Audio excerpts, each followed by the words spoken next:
Hey guys, today we're back with another news review. And today we're going to be talking about the Army now awarding Sig Sauer with the Next Generation Squad Weapon contract. Stay tuned for this one.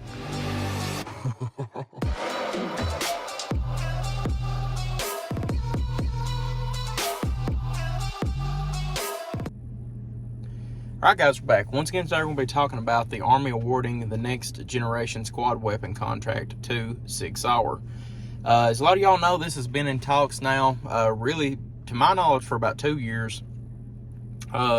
Sig won the handgun contract with the U.S. military. I'm not for certain exactly which ones, but I'm about for certain it's all U.S. military, but they won that contract in, I think, 2017 for the Sig M17, which is the P320 full size, and looks like they've done it again.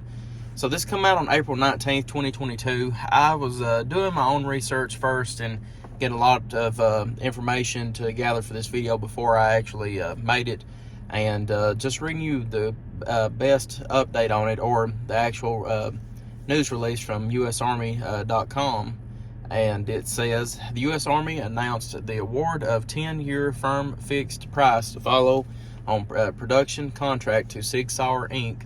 for the manufacture and delivery of two next-generation squad weapon variants, the XM5 rifle and the XM250 automatic rifle, and the 6.8 common cartridge family of ammunition.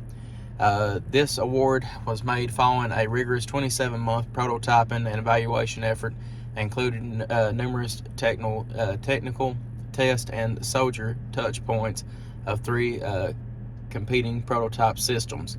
The value of the initial delivery ordered on the contract is $20.4 million for weapons and ammunition that will undergo testing. The contract includes accessories, spares, and a contractor support. It also provides the other Department of Defense services and potentially foreign military sales countries the opportunity to purchase the NGSW weapons. The XM5 rifle will replace the M4A1 carbine within the close combat force, and the XM250 automatic rifle is planned placement for the 249 squad automatic weapons of the SAW. Both weapons provide significant capability, improving in accuracy, range, and overall lethality. They are lightweight, fire more lethal ammunition, mitigate recoil, provide improved barrel performance, and include integrated muzzle sound and flash reduction. Both weapons fire common 6.8mm ammunition, utilizing government-provided projectiles and vendor-designed cartridges. The new ammunition includes multiple types of tactical and training rounds that increase accuracy and are more lethal against emerging threats than both 5.56mm and 7.62mm ammunition, which I'm guessing that's referring to the 7.62 by 51, so 308.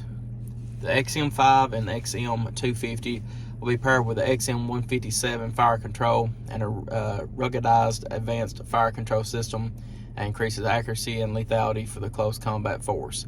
The XM157 integrates a number of advanced technologies, including variable magnification optic 1:8, backup etched reticle, laser rangefinder, ballistic calculator, atmospheric sensor suit, compass, intra soldier wireless, visible, and infrared. Intra-soldier wireless, visible, and infrared aiming laser, and a digital display overlay. It is produced by Sheltered Wings Inc., Vortex Optics, Barneveld, in Barneveld, Wisconsin. For more information, this, that, and other. Okay. So, what I can understand with this is, just a rough draft of what I just read, is that the XM5 will be replacing the M4A1, and if I had to guess, more than likely the M16A4s, and the XM250 will be replacing the 249 SAW, so the squad automatic weapon. As you can see here right now, as I've been reading this, there's been multiple pictures of these rifles pop up, and very interesting designs. Let's talk about a few of the specs. So for the M4A1 that is going to be replaced by the XM5, the M4A1, you're looking at approximate weight of 6.36 pounds, and the one that will be replacing it, the MCX Spear, if you want to look at it like that, or the XM5, you're looking at approximately 8.4 pounds. So from 6.36 to 8.4 pounds of difference. So a tad bit heavier. The problem I have with this is that you're looking at a weapon that has been used since the 60s. Well, pretty much the late 60s was whenever it was designed and implemented into Vietnam. But you have this weapon that has been used for so long, and some of the stuff I've read is that Sig has actually put this into thought whenever they was building this gun. They made the controls very similar, and one of the only things that's majorly different than the normal M4A1 is a side charging handle. It also has a rear charging handle as well, if you're used to an AR-15, or it has a side, either one you want to do. And it also has the gas piston system instead of the direct impingement, such as normal M4A1s.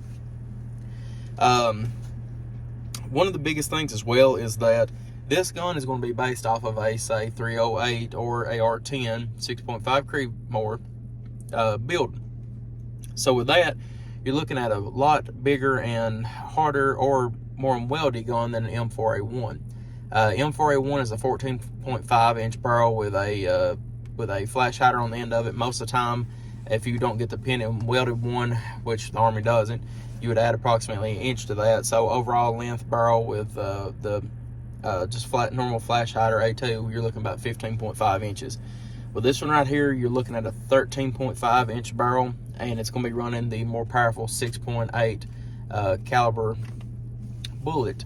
And something that's kind of interesting to me is that whenever you start looking into it, it's pretty much a necked down 308, but it's a 277 Spear, or no, 277 Fury is what the civilian round is, but it's pretty much the same thing. The 6.8 Spear is the bullet that the military will be using.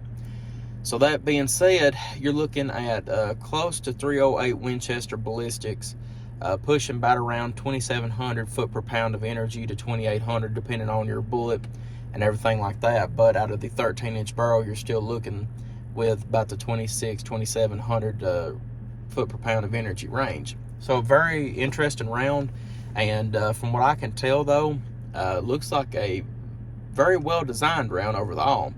But how they was talking about in the actual article for actual let's see how they put it, mitigation of recoil, that doesn't make any sense to me, because number one, you're looking at a piston driven system, which is more than which almost all the time is more violent in the recoil than a direct impingement, meaning that pretty much, like I said, everything's a little bit different with it. If you all are not AR-15 people, then it kind of might be going over your head, but whenever the bullet goes off or the projectile goes down the barrel, you have gases that push up through the gas tube that makes your bolt reciprocate, come back, and then pick up another round, which loads it into the chamber.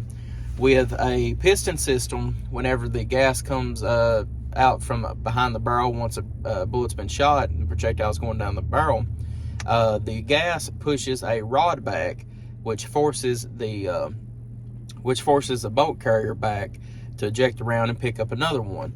So really, it is a little bit more recoil of a system, but that's comparing 5.56 to 5.56 or AR-15 to AR-15. This right here, not only do you have a much larger bullet from a 135 to, I think they said it goes all the way up to 168, maybe.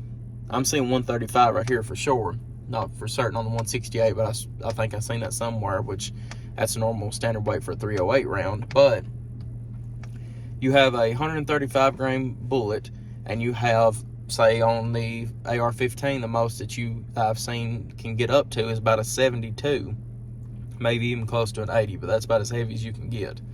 So that being said, you're looking at just pretty much Newton's first law of physics working against you. I just don't understand how this is supposed to be more or less actual recoil than the M4A1. So that's just one thing, and plus, like I said, the unwieldiness of the bigger AR-10 type of platform. I just don't see how smaller units will be able to control this gun as well as they did the M4A1. I mean, I have an AR-10. I've had a few AR-10s. I've held multiple different 308 caliber rifles, and they're not for everybody, especially people that's smaller than about 6 foot or 6'0", or looking at maybe 5'10", 5'11". That's a big weapon for them to carry. And from what I can tell here with the specs and everything else, you're looking at about 2 to 3 pounds, depending on if you have the suppressor on it or not, heavier than the M4A1. So you throw an optic on top of that, load it full with ammunition, and you're looking at a decently heavy rifle for something to weld around and actually try to do CQB with and everything else. So with that being said, with ammunition, they have also made some polymer types of ammunition, so that could maybe replace some of the weight that you get with a brass ammunition. But now I don't know if that will matter that much. I will be interested to see how this turns out. From what I can tell, though, there's not really many reviews out on the MCX Spear, which is a civilian model, and I'll be looking forward to seeing what some of them say and what goes on with the military. But now, the biggest thing to me that I think makes the most sense is the XM250 automatic rifle, because not only are you replacing a 5.56 fully automatic saw, but you're replacing it with a 6.8 millimeter designed bullet that carries a lot more foot-pound of energy, because with a most 249 saws, you're looking about around 13 to 1400 foot per pound of energy, and now you're looking at about 1700 with this. Or not 17, sorry, 2700, which is a very big increase. But not only that, though, the gun is a lot lighter than the 249 saw. The 249 saw made by FN comes in at 17 pounds, and the XM250 comes in at about around, if I'm not mistaken, 12 pounds. Yeah, XM250 automatic rifle, 12 pounds. So you're looking at a pretty decent weight decrease there, which makes the gun even more wieldy, and you can actually use this from, say, a standing position. I mean, it's a very interesting design overall. I'm actually more impressed with the XM50 than I am the XM5. I just think it's going to be a little bit more useful, to be honest with you. But, you know, to me, it kind of keeps on raising an eyebrow, as in such, you know, is this something that might need to be looked into a little bit further? It's kind of fishy, don't get me wrong, that SIG keeps winning all these military contracts for these small arms. Not saying that SIG doesn't make a good enough weapon to be considered, you know, a small arms manufacturer or anything else for the United States military, but at the same time, not only did they win the handgun, but now they've won the next generation squad weapon and everything else along them lines, two of the major new firearms they're going to be promoting. But what I can read here, you know, in the next 10 years, they're going to be producing enough of them to where one squad every now and then might have one. The numbers still seem to me a little bit low to outfit the entire military. I think it's maybe right here it says 1,704 automatic rifles and 16,348 rifles. That's what I can tell within the 2023 fiscal year budget. So, like I said, that's a decent amount, but not enough to outfit the entire United States military, especially within the first 10 years as they go on. But I don't know, it just kind of raised an eyebrow to me to where, like I said, SIG's winning all of these, and they haven't won any from, say, FN or CZ or Colt or anything else. Not saying that, I mean, they might not have produced the better weapon. I 100% understand that.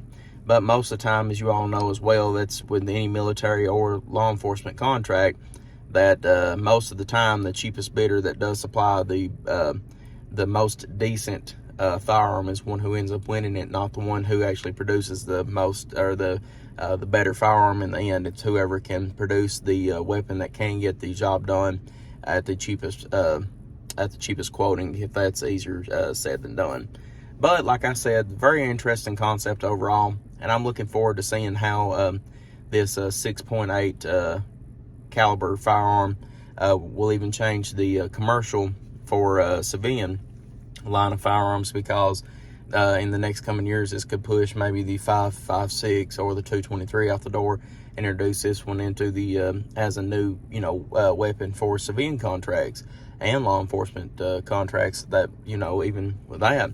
But we shall see in the years coming. 5.56 has been around, like I was saying earlier, since the mid 60s, so I can't see 5.56 going away anytime soon. It will not be a dying caliber, and I don't think it will ever be a dying caliber, to be honest with you. I think this will be interesting to see where this goes, and I hope you all look forward to it as much as I do. But guys, I appreciate y'all viewing. Let me know what y'all think about this in the comment section below, and I'll get back to you as soon as possible. But thank y'all for viewing. Like and subscribe for more gun reviews, and I'll see y'all in the next video.